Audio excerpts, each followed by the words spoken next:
Binaril sa ulo ang isang teacher habang papasok sa eskwelahan sa Lanao del Sur. Ang suspect wanted pa rin hanggang ngayon.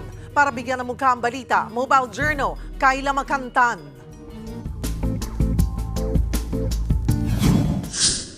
Naglalakad lang papuntang eskwela ang isang guro sa Lanao del Sur nang malapitan siyang barilin ng hindi pa kilalang salarin.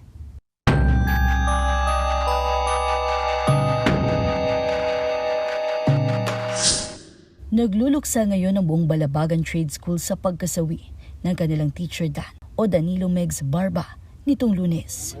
Naglalakad noon ang 34 anyos sa guro papasok sa eskwela nang lapitan siya ng hindi pa kilalang lalaki at barilin sa likod ng ulo. Agad din ni-report ng isang concerned citizen ang insidente sa mga pulis. Itinakbo naman siya agad sa ospital pero bigo nang mailigtas pa. Isang basyon ng kalibre 45 na baril ang na-recover sa crime scene. Tubong Trento Agusan del Sur ang guro na kasalukuyang naninirahan sa poblasyon Balabagan. Ayon kay Lanao del Sur Police Provincial Spokesperson, patuloy ang kanilang investigasyon para malaman ang pagkakakilanlan at motibo ng suspect. Panawagan nila sa publiko makipag-ugnayan kung may nalalaman sa kaso. Mobile Journal, Kayla Makantan, hatid ang mukha ng balita.